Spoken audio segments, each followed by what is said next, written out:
السلام عليكم. شكرا لكم البنات بزاف على التعاليق الزوينين ديالكم اللي كتخليو ليا.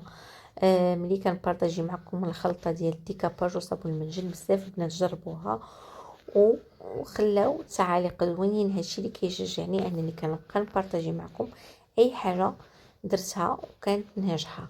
البنات هاد المقيله هذه ديال لينوكس، البنات لينوكس حنا كنعرفوا انه سهل الممتنع في التنظيف، كيبان لينا سهل ولكن هو صعيب في التنظيف وبالزربه كيتحرق البنات.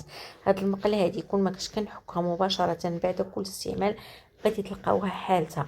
الفيديو ان شاء الله من بعد هذا غنوريكم واحد الكاسرونه غفلت عليها، كانت بنتي كتستعملها وكتردها ما كنشوفهاش ما حكيتهاش. غتشوفوا معايا كيفاش رجعات وكيفاش كنردها بالخلطه ديال الديكاباج وصابون المنجل. البنات الخلطه راه كنستعملوا فيها جيكس رقيقه البنات، ماشي غادي غير تطبقيها وغادي تنقى لك الاناء. هذا من سابع المستحيلات البنات.